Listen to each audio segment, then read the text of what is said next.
नमस्कार, स्वराज एक्सप्रेस में आप सभी का स्वागत है। मैं हूं आपके साथ कविता पांडे और आज का हमारा मुद्दा है दावों का दम। छत्तीसगढ़ में दूसरे चरण के विधानसभा चुनाव के लिए महज कुछ ही घंटों का वक्त अब बचा है। प्रचार प्रसार थमने के बाद सभी राजनीतिक दलों के प्रत्याशी डोर टू डोर जनसंपर्क कर अपने पक्ष में वोट अपील करते हुए नजर आए। इन सबके बीच दो प्रमुख दल कांग्रेस और बीजेपी एक दूसरे को लेकर आरोप प्रत्यारोप लगाने से पीछे नहीं हट रहे हैं। आरोप प्रत्यारोप की राजनीति से कितना किसको फायदा मिलेगा, देखिए इस रिपोर्ट में और आगे इसी पर खास मेहमानों से चर्चा करेंगे। 70 विधानसभा में 958 प्रत्याशी मैदान में हैं और कई बड़े नेता और स्टार प्रचारकों ने छत्तीसगढ़ में अपने प्रत्याशियों के पक्ष में वोट की अपील की और जमकर एक दूसरे पर आरोप और प्रत्यारोप लगाए। इधर दूसरे चरण के प्रचार प्रसार थमने के बाद कांग्रेस के प्रतिनिधिमंडल के द्वारा सिविल लाइन थाने में शिकायत दर्ज कराई गई। उनके प्रदेश प्रभारी कुमारी सैलजा के नाम का फर्जी पत्र बीजेपी वायरल कर रही है, जिसमें कांग्रेस की स्थिति सही नहीं होने की बात कही गई। तो वहीं आज दूसरी तरफ रायपुर सांसद सुनील सोनी ने मुख्य निर्वाचन पदाधिकारी और जिला निर्वाचन अधिकारी से शिकायत कर निष्पक्ष चुनाव के मतदान की बात कही। सुनील सोनी ने कहा है कि रायपुर जिले की 7 विधानसभा जहां पर हमने अनेक शिकायतें की है, कलेक्टर का कहना है कि हमने 8 FIR भी दर्ज कराई है, जिसमें 6 बीजेपी की और 1 जोगी कांग्रेस और 1 कांग्रेस। हमारा कलेक्टर से कहना है कि चुनाव निष्पक्ष हो, लेकिन दक्षिण विधानसभा सहित रायपुर जिले की सभी विधानसभा में कांग्रेस प्रत्याशी शराब, चांदी का सिक्का और साड़ी बंटवा रही है। प्रशासन क्या उनका सहयोग कर रहा है? हमारे कार्यकर्ता रोकने जाते हैं तो FIR हो जाती है। ये नहीं चलेगा। कांग्रेस की गुंडागर्दी ना हो, इसके लिए हमने निर्वाचन आयोग से निवेदन किया है। कलेक्टर साहब का कहना है कि हमने 8 FIR दर्ज भी कराई है, 6 भारतीय जनता पार्टी की, 1 जोगी दल और 1 कांग्रेस। हमारा कलेक्टर साहब से ये कहना है कि जो चुनाव है वो निष्पक्ष हो, लेकिन अभी दक्षिण विधानसभा में लगातार हो रहा है, पश्चिम में लगातार हो रहा है, ग्रामीण के अंदर हो रहा है, उत्तर के अंदर भी शिकायतें आई है। आरंग में खुलेआम जो है वो सीउड एरिया जी जो है वहां पर बिछिया, आपका चांदी का सिक्का, साड़ी, शराब बंटवा रहे हैं। और अभनपुर में भी वही हाल है, दरसुआ में भी वही हाल है। तो आज वो प्रशासन क्या उनका सहयोग कर रहा है क्या? आरोप और प्रत्यारोप के इस दौर में सांसद सुनील सोनी की शिकायत पर कांग्रेस संचार प्रमुख श्री आनंद शुक्ला ने पलटवार किया। उन्होंने कहा कि बीजेपी चुनाव हार रही है। उन्होंने मान लिया है कि उनकी बुरी तरह से पराजय होने वाली है, इसलिए चुनाव हारने के बाद के बहाने की जो पचकथा है वो लिखने की तैयारी शुरू कर दी है। चुनाव आयोग के पास जाकर मनगढ़ंत शिकायतें की जा रही है, जिसका कोई आधार नहीं है। चुनाव आयोग निश्चित तौर पर कड़ाई करे। अवैध सामग्री बांटने में तो बीजेपी प्रत्याशी ब्रजमोहन अग्रवाल और राजेश मूणत को ख्यात है।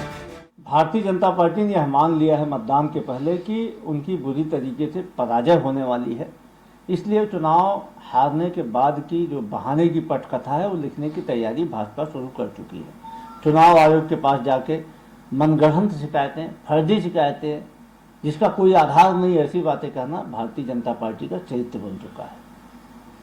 चुनाव आयोग निश्चित तौर पर कड़ाई करे। कहीं पे भी यदि अवैध सामग्री बांटी जा रही है, और भारतीय जनता पार्टी के तो रायपुर शहर के 2-3 जो चुनाव लड़ रहे हैं प्रत्याशी हैं, रायपुर दक्षिण से भाजपा प्रत्याशी ब्रजमोहन अग्रवाल हों या पश्चिम से राजेश मूणत है, तब तो अवैध सामान चुनाव में बांटने के नाम पे कुख्यात रहे हैं।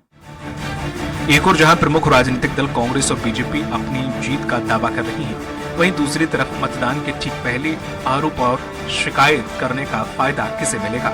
जनता किसको अपना वोट देगी?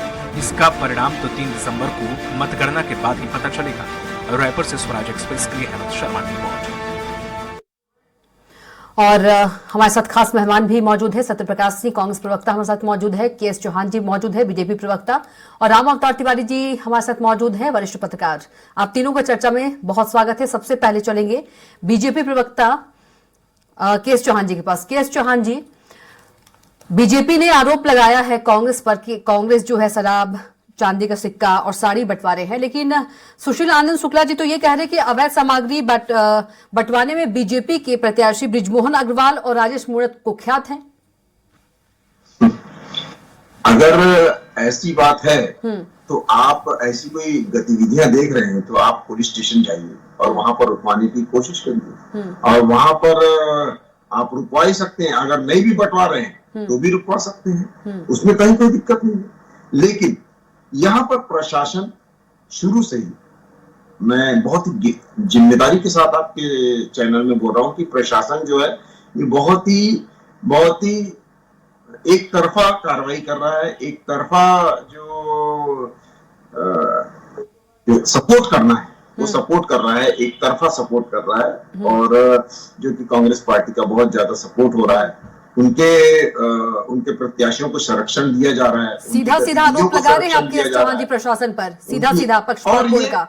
और ये पहली बार नहीं है मोहतरमा, हमने खैरागढ़ के चुनाव में भी देखा, हमने दूसरे अन्य चुनाव में भी देखा है, जो मध्यावधि चुनाव हुए हैं उसमें भी हमने देखा है कि खुलेआम प्रशासन जो है वो कांग्रेस पार्टी का पुरजोर समर्थन कर रहा था और दूसरों का विरोध कर रहा था। वहां पर कड़काई से दूसरे क्षेत्रों में जहां पर seating MLA Bharatiya Janata party के, वहां वो बहुत ज्यादा कड़काई से पालन हो रहा है, बहुत ज्यादा कड़क नियम अपनाए जा रहे हैं और अधिक से अधिक वहां पर अलग से बल भी तैनात किए गए हैं और ऐसे विश्वसनीय अधिकारियों को वहां पर तबादले में भी ढाल दिया गया है और ऐसे कई तबादले भी हुए हैं, इसी के कारण हुए हैं कि वहां पर जहां सपोर्ट करना है वहां सपोर्ट कर दिया जाए, जहां पर कड़क करना है वहां कड़क कर दिया जाए।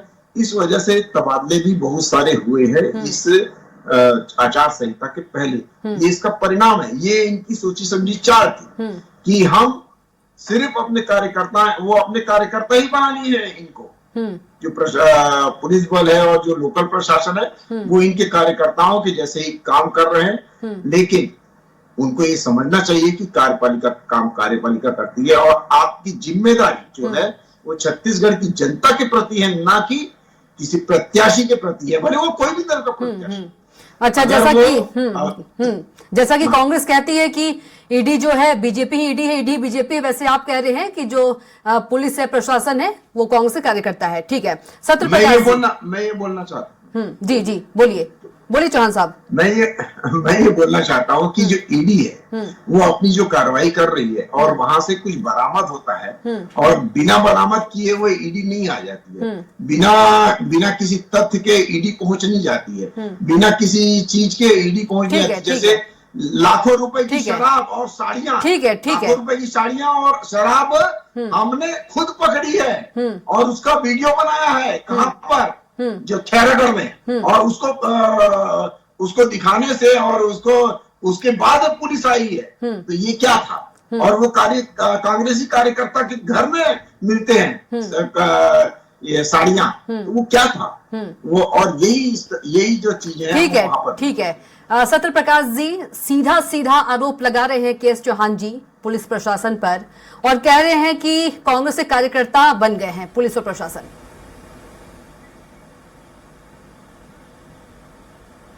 देखिए कविता जी, हारने के लिए एक पटकथा अभी से तैयार की जा रही है। उनको मालूम है कि 3 दिसंबर को क्या होने वाला है, तो उसका कहीं ना कहीं किसी को ठीकरा तो फोड़ना है। तो अब ठीकरा किसको को फोड़ा जाए, तो इसलिए एक पटकथा तैयार की जा रही है। क्योंकि अभी ठीकरा वैसे तो फोड़ नहीं सके, सीएम चेहरा तो इन्होंने सामने किसी किया नहीं कि भाई उसका ठीकरा फोड़ दे। रमन सिंह जी को आगे करते नहीं है, अरन साहू जी को चेहरा बना के आगे करते नहीं है, तो ठीकरा किसी को तो फोड़ना पड़ेगा। देखिए एक चीज मैं बोलना चाहूंगा, लॉजिक सी बात है, अभी चुनाव आयोग यहाँ सब कुछ देख रहा है। चुनाव आयोग किसके अधीन है? केंद्र सरकार का अधीन। वहां से जो अर्धसैनिक बल भी आ रहा है किसके अधीन है? केंद्र सरकार का अधीन। और यहाँ पे जो इलेक्शन में जो भी अधिकारी या कर्मचारी लगे हैं वो चुनाव आयोग के अधीन में आता है। छत्तीसगढ़ पुलिस अभी आचार संहिता लगी हुई है तो मुख्यमंत्री के अधीन भी नहीं आता है, मतलब यहाँ के सरकार के अधीन भी नहीं आता है। तो हर चीज तो केंद्र सरकार का अधीन है। और देखिए हमारे जो मीडिया चेयरमैन साहब ने बोला वो क्या गलत बोला है, ये हर किसी को मालूम है कि बृजमोहन अग्रवाल हो, राजेश मुनर्जी हो, उनके यहाँ से क्या क्या बरामद होता है जब छापेमारी होती है। चुनाव आयोग की जो टीम जाके छापेमारी करती है। अभी हाल फिलहाल के बता देता हूँ, कल की बात है, कोरबा जिले के इनके प्रत्याशी हैं, उनके यहाँ से कैश मिला है कि नहीं मिला उनकी गाड़ी से बता दिए। तो ये तो इनका इतिहास है, नीति नियत यही है इनकी, सिर्फ और सिर्फ प्रलोभन देके सिर्फ और इस टाइप का एक मतदाता के पीछे। लेकिन बीजेपी की ओर से तो कहीं ना कहीं प्रभावित करने की कोशिश करते हैं। और आप बृजमोहन अग्रवाल जी, तो अभी मैं एकदम जिम्मेदारी से बोल रहा हूँ, मैं वही बोल रहा हूँ ना, एक चीज और बोल रहा हूँ। देखिए मैं एकदम जिम्मेदारी से बोल रहा हूँ, बृजमोहन अग्रवाल जी चुनाव हार रहे हैं कम से कम 20,000 वोटों, इसलिए इससे पहले भी इन्होंने एक ड्रामा रचा और अभी फिर एक ड्रामा रचा है। ठीक है, इन्होंने जीते, ये चुनाव आयोग में जा रहे शिकायत करने के, ठीक है, इनका हक है। एक भी तथ्यात्मक आरोप नहीं लगा रहे। हम जो कल गए फर्जी जो इन्होंने लेटर वायरल किया, हम तो तथ्यात्मक आरोप लगा रहे हैं ना कि ये लेटर फर्जी वायरल हो रहा है। हमने नाम बताया कि इनके जो इवेंट जो पूरा देख रहा है, जो कंपनी अरोहा कंपनी, उनके जो मैनेजर है और जो अरुण साहू जी की जो टीम के जो करीबी है, वो उनका नाम हमने बकायदा दिया है फिर। तो हम तो तथ्यात्मक रूप से दे रहे हैं। लेकिन 2018 में भी ऐसे इन्होंने किया था, कैसे पत्र वायरल किया, तो हमको गंगा जल में हाथ में लेके और वो कसम खाई गई धान कर्ज माफी को लेके, तो ये इन्होंने उस समय भी किया था। और उस समय भी जनता ने समझ गई थी कि पाप इन्होंने किया, इसलिए इनको 14 पे गिर जाए। लेकिन बीजेपी तो ये कांग्रेस पर आरोप लगा रही है। अभी माफ कीजिएगा, चौहान जी बोल रहे थे कि हमने वीडियो भी बनाई है शराब, सिक्का, साड़ी बांटने की। नहीं, वही तो बोल रहा हूँ ना, मैं वही तो बोल रहा हूँ। हम देखिए, मैं वही बोल रहा हूँ, हम वीडियो नहीं बना रहे, हम तो सीधा पुलिस के हाथों इन्होंने पकड़े गए ना। ये सबके सामने बृजमोहन अग्रवाल जी का पिछली बार क्या हुआ था, अभी भी क्या हुआ है, राजवंश मोहन जी क्या। और मैंने एक उदाहरण आपके सामने दिया, कल का बात है, कोरबा जिले के इनके प्रत्याशी गाड़ी से 12 लाख कैश मिला कि नहीं मिला, ये बता दीजिए। उनकी गाड़ी से शराब मिला कि नहीं मिला, बता दीजिए। तो वही तो बोला, ये तो तथ्यात्मक है, ये सबके सामने है ये। तो ये हमने तो कुछ ऐसा वीडियो बना नहीं है, तो पुलिस खुद कार्रवाई कर रहे हैं और उनके प्रत्याशियों के घरों से मिल रहे हैं। जैसे मैंने बोला, फर्जीवाड़ा करना 2018 में इन्होंने किया था, जनता ने इनको सबक सिखाया, 14 में भेजा था, और इस बार फिर वही लेटर फर्जीवाड़ा कर रहे हैं। तो हम बल्कि अब 75+ नहीं, मैं तो बोलूंगा 80+ के साथ आएंगे, क्योंकि जनता समझ चुकी, उस समय फर्जीवाड़े करने की कोशिश की, अब फिर फर्जीवाड़ा कर रहे हैं। तो जनता ने उस समय सबक सिखाया था, अब बुरी तरह सबक सिखाया। तब 14 पे दिया था, कम से कम 14 सीट दे दिए थे, इस बार 4 मिलेगी कि नहीं मिलेगी वो भी शंका है। ठीक है। राम अवतार तिवारी जी के पास चलेंगे। तिवारी जी, बीजेपी के चौहान जी जो है सीधा आरोप लगा रहे हैं, कह रहे हैं कि कांग्रेस के साथ जो पुलिस बल है, प्रशासन है, वो मिली हुई है, पक्षपात कर रही है बीजेपी के खिलाफ, बीजेपी के साथ। देखिए, चुनाव आचार संहिता के लागू होने के बाद आदर्श आचार संहिता का पालन की जिम्मेदारी जो है वो चुनाव आयोग की रहती है। इस समय चुनाव आयोग के अधीन सब चीज है। चुनाव आयोग ये सब देख रहा है और लगातार आप कार्रवाई भी हो रही है। जो ऐसे सरकारी कर्मचारी हैं जो किसी पार्टी का प्रचार कर रहे हैं, कार्रवाई हो रही। जो पैसा रखे हैं, गलत तरीके से जवाब नहीं दे पा रहे हैं, कई करोड़ रुपया जब्त हो चुके हैं। तो इस समय हो सकता है राजनीति में जो चुनाव आयोग के जो खर्च बताए जाते हैं उतने में तो चुनाव लड़े नहीं जाते जी, उससे कई गुना ज्यादा में चुनाव लड़े जाते हैं। उसी को रोकने की कोशिश जिला प्रशासन के माध्यम से, आरपीएफ के माध्यम से, केंद्र सरकार की और एजेंसियों के माध्यम से, केंद्र सरकार भी और राज्य सरकार भी लगातार दोनों सरकारें मिलकर निष्पक्ष तरीके से किसी भेदभाव के करती रहती हैं। तो इसमें अभी जो आरोप प्रत्यारोप है वो राजनीतिक नजरिया, राजनीतिक सोच और राजनीतिक अपने दायरे, अपने लाभ फायदे के लिए जो आरोप प्रत्यारोप लगा रहे हैं उसकी शिकायत करें जी, उसकी निष्पक्षता की जांच की मांग करें, उस पर दबाव बनाएं तो ज्यादा अच्छा होगा। क्योंकि चुनाव आयोग जैसी संस्था, निष्पक्ष संस्था, मर्यादित संस्था है हमारे देश की, जो निष्पक्ष चुनाव करा रही है, जिस पर करोड़ों लोगों का पर विश्वास है जी। ऐसी संस्था जो है पर हम विश्वास करते हैं कि वो निष्पक्ष चुनाव कराएगा, दलीय राजनीति से ऊपर उठकर काम करेगा, किसी के दबाव में काम नहीं करेगा। इस समय उसकी जरूरत है क्योंकि हर आदमी को मतदान पे पहुंचना है, मतदान करना है। एक योग्य दावेदार को टिकट देकर पार्टी ने अपना काम किया है, तो अब जनता को अपना काम करने का समय आ गया है। बिल्कुल ऐसे समय में जो साड़ी बांट रहे हैं, बिछिया बांट रहे हैं, सोने चांदी बांट रहे हैं, करोड़ों रुपया बट रहे हैं, तो कई चीजें वास्तविक में हो रही है, नहीं हो रही है ऐसी नहीं हो रही। और कोई एक पार्टी कर रहा है ये भी नहीं हो रही है, छोटे से लेकर बड़ी पार्टियां ये कर रही हैं। उसको रोकने की कोशिशें भी हो रही है। रोकने की कोशिश में हो सकता है सफल ना हो। आम जनता को जागरूक होना चाहिए। सब आयोग पर हम आरोप लगा देते हैं, क्या आम जनता को हर में मुफ्त में चाहिए, हर सोच छूट में चाहिए, और चुनाव के दौरान भी पैसा चाहिए, घोषणा पत्र में भी छूट चाहिए, तो आप क्या चाहती है? बहुत जिम्मेदारी के साथ बोल रहा हूं। जैसे कई क्षेत्र हैं जहां पर कांग्रेस के सिटिंग एमएलए हैं, वहां पर बड़े बड़े अधिकारियों के 2.5 साल से ऊपर का कार्यकाल हो चुका है, लेकिन उनका तबादला नहीं हुआ। क्यों? क्योंकि वो उनके सपोर्टर हैं और इस वजह से वो इलेक्शन में इनका सपोर्ट करें, इलेक्शन में इनके काम आए, इस वजह से उनका तबादला नहीं किया गया। वहीं भारतीय जनता पार्टी के जहां सिटिंग एमएलए हैं या दूसरी कोई अन्य पार्टी के हैं, तो वहां से अधिकारियों को हटा दिया गया और वहां पर अपने अधिकारी लाके वहां पर जो उनको सपोर्ट करते हैं वो वहां पर लाके खड़े कर दिए गए। ये सबसे बड़ा जो इनका जो रचा रुचाया जो ये खेल था, ये इससे आप समझ सकते हैं कि किस हद तक ये लोग काम कर रहे होंगे। दूसरी बात, कांग्रेस पार्टी इस बात से एकदम प्रचलित है जी कि वो आखिरी समय में अपने साम दाम दंड भेद से ये चुनाव में खलल डाल दी, चुनाव में सभी चीजें अपने फेवर में करना चाहती है, क्योंकि ये संगठनात्मक पार्टी नहीं, संगठन काम नहीं करता। इनका जो काम है वो बल करता है, वो पैसे का बल हो या बाहुबल हो या दूसरे बल हो, वो बल से काम करते हैं ये कभी, और छल से भी काम करते हैं। दूसरी बात, संगठन से कोई काम नहीं करते हैं। दूसरी बात, तो आप ये देखिए कि आप खुद देखिए कि जहां पर भारतीय जनता पार्टी के इतने लोगों के ऊपर FIR होती है और उसकी तादाद में आप कांग्रेस के लोगों की FIR नहीं करते, जबकि आप राजेश मूणत की उसमें जाएंगे तो आप शिकायत लेके पहुंचिए ना केएस चौहान जी, शिकायत लेके पहुंचिए आप। एक बात बताऊं मोहतरमा, कॉन्स्टिट्यूएंसी का नाम बताता हूं आपको, कवर्धा।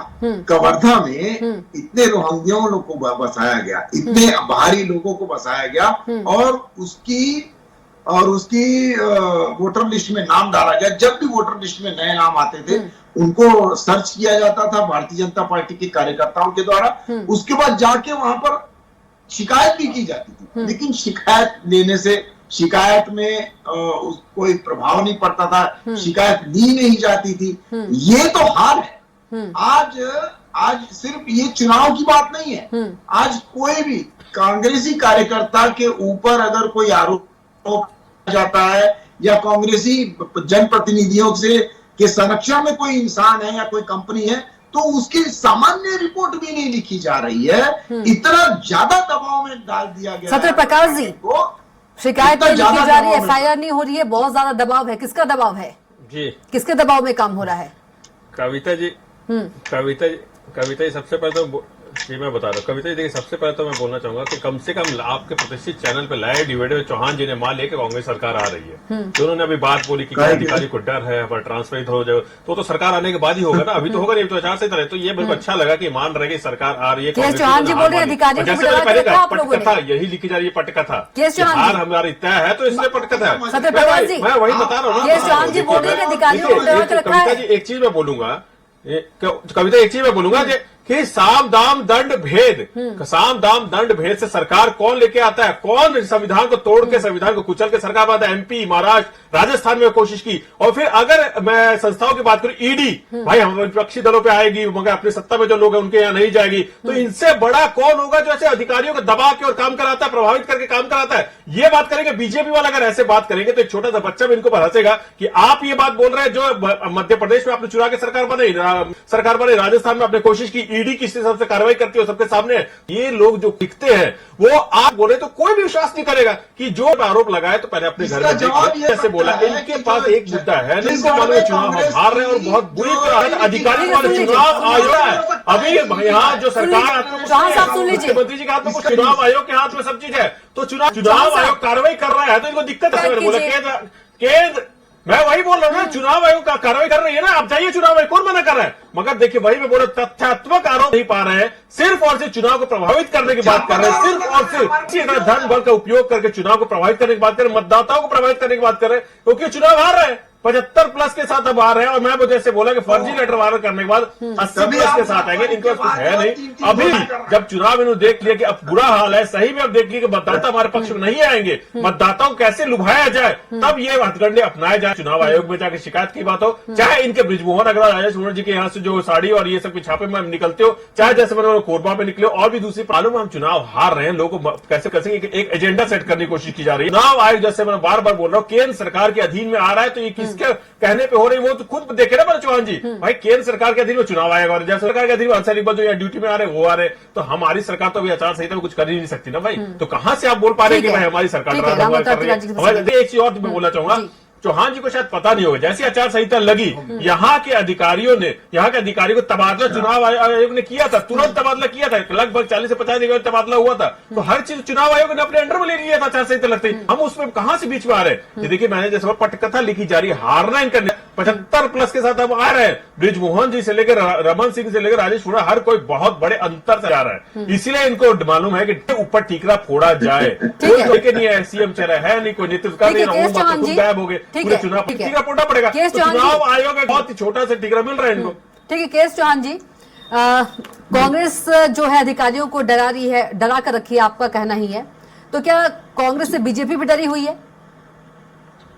कांग्रेस से बीजेपी कैसे डरेगी? भारतीय जनता पार्टी क्यों डरेगी?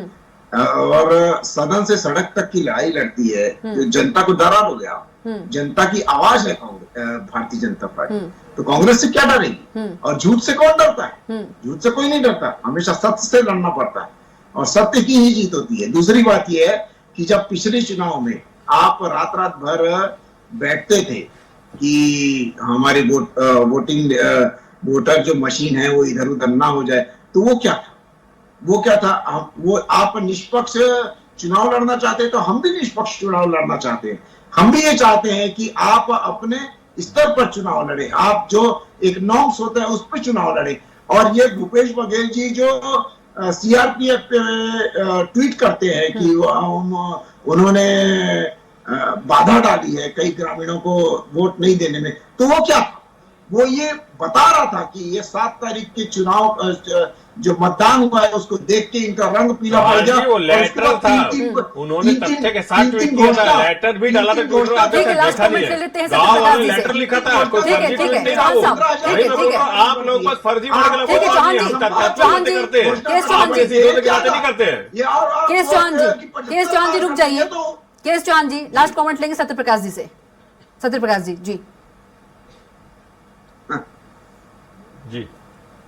जी जी देखिए, जैसे इन्होंने बोला कि वो सीआरपीएफ के ऊपर आरोप, देखिए वो लेटर था, ग्रामीणों ने लेटर लिखा था, तो वो तथ्यात्मक, जैसे हम हाथ तथ्यात्मक आरोप लगा रहे, तो गांव वालों ने लेटर लिखा था कि हमको वोट नहीं डाला दिया गया। फिर आप फेक लेटर की बात करें, हमने लेटर सार्वजनिक किया कि फेक लेटर वायरल करा रहे हैं, तो हर चीज तथ्यात्मक होता है। देखिए इनको मालूम है बहुत बुरी तरह हारने वाले। जनता में मैसेज चला गया कि फर्जीवाड़े के अलावा बीजेपी पास कोई मुद्दा नहीं है, विकास की बातें कर नहीं सकते, विजन दे नहीं सकते छत्तीसगढ़ जनता को। इनके पास सिर्फ फर्जीवाड़े बात करने के अलावा, इधर उधर के बात करने के अलावा, जनता को बरगलाने के अलावा कोई नहीं है। सिर्फ चुनाव जी ये किसके ऊपर ठीकरा फोड़े ये ढूंढा जा रहा है। आज मैं फिर से बोला, ये बुरी तरह हारने वाले। 4 पे जाएंगे कि नहीं, ये भी मुश्किल हो रहा है। कहीं जनता इनको 0 पे ना भेजे, 4 मिलेगा कि नहीं वो मुश्किल है। 14 पे तो कम से कम अब जनता समझ चुकी है फर्जी बनाने के अलावा इनको जनता को क्या देंगे लेके नहीं जा सकते। हम जनता को क्या देंगे ये लेके जा रहे हैं, मिशन दे रहे हैं, हमको काम के वो लेके जा रहे हैं। चौहान जी आप हार मान चुके, मान लीजिए बात। अरे बात आपके पास है नहीं ना, वही तो बात बोल रहा हूँ। मतदाता को देने के बाद है क्या आपके पास? इसीलिए तो आप ये सब बातें कर रहे हैं ना, अलग बातें कर रहे हैं, फर्जी लेटर वायरल कराते हैं आप लोग कि लोगों को चुनाव नहीं देने, वो वोट नहीं देंगे आप। यही आपका काम है, जनता समझ चुकी है, आपका हार निश्चित है। कोरबा में जाकर देखिए किसी गाड़ी से पैसे मिले, ब्रिजमोहन अग्रवाल जी घर से कहाँ साड़ियां मिल रही है, राजेश हुड्डा की यहाँ से कहाँ साड़ियां मिल रही है, वो वाला ढूंढ के आइए, उसके बाद बात कीजिएगा आप। सिर्फ इसी के सारे आप जिंदगी को कर सकते हैं, क्योंकि मुद्दे तो है नहीं आपके पास। क्या देंगे जनता को है नहीं आपके पास, न सोच है, नीतियां, नियत है। इसीलिए आपको जनता क्या हाल करेगी वो देख लीजिए। 3 दिसंबर को सबके सामने आएगा। अरे आपका 3 दिसंबर को सबके सामने आएगा। 4 इसी चैनल पे फिर से मिलूंगा, 4 के साथ मिलूंगा, 4 पे रहेंगे आप, 4 रहिए। 15 से 4 पर ला दिया है केएस चौहान जी। सत्यप्रकाश जी ने खुद 80 पे पहुंच गए हैं और बीजेपी को 4 पे ला दिया है। अच्छा एक बात बताइए मोहतरमा, कि अगर 20 तारीख का इनको रंग पीला नहीं तो सीआरपीएफ के ऊपर आरोप, दो संभाग की घोषणा और 15,000 का इनको जो 15,000 का समय का भाव इससे रोकना चाहूंगी। समय का सत्यप्रकाश जी आपका बहुत धन्यवाद। समय का भाव रोकना चाहूंगी। सत्यप्रकाश जी आपका बहुत धन्यवाद। केएस चौहान जी आपके बहुत धन्यवाद और राम अवतार तिवारी जी आपका भी बहुत धन्यवाद। तो कल की बात करें तो 17 नवंबर यानी कल सुबह 7 बजे से मतदान की प्रक्रिया जो है वो शुरू हो जाएगी। बता दें छत्तीसगढ़ में दूसरे चरण का मतदान कल है और दोनों ही पार्टी जो है जीत का दावा कर रही है। आरोप प्रत्यारोप का जो दौर है वो भी शुरू हो गया है और देखना होगा 3 दिसंबर को कि जीत किसकी होती है। तो बात छत्तीसगढ़ की में इतना ही। आप देखते रहिए स्वराज एक्सप्रेस। नमस्कार।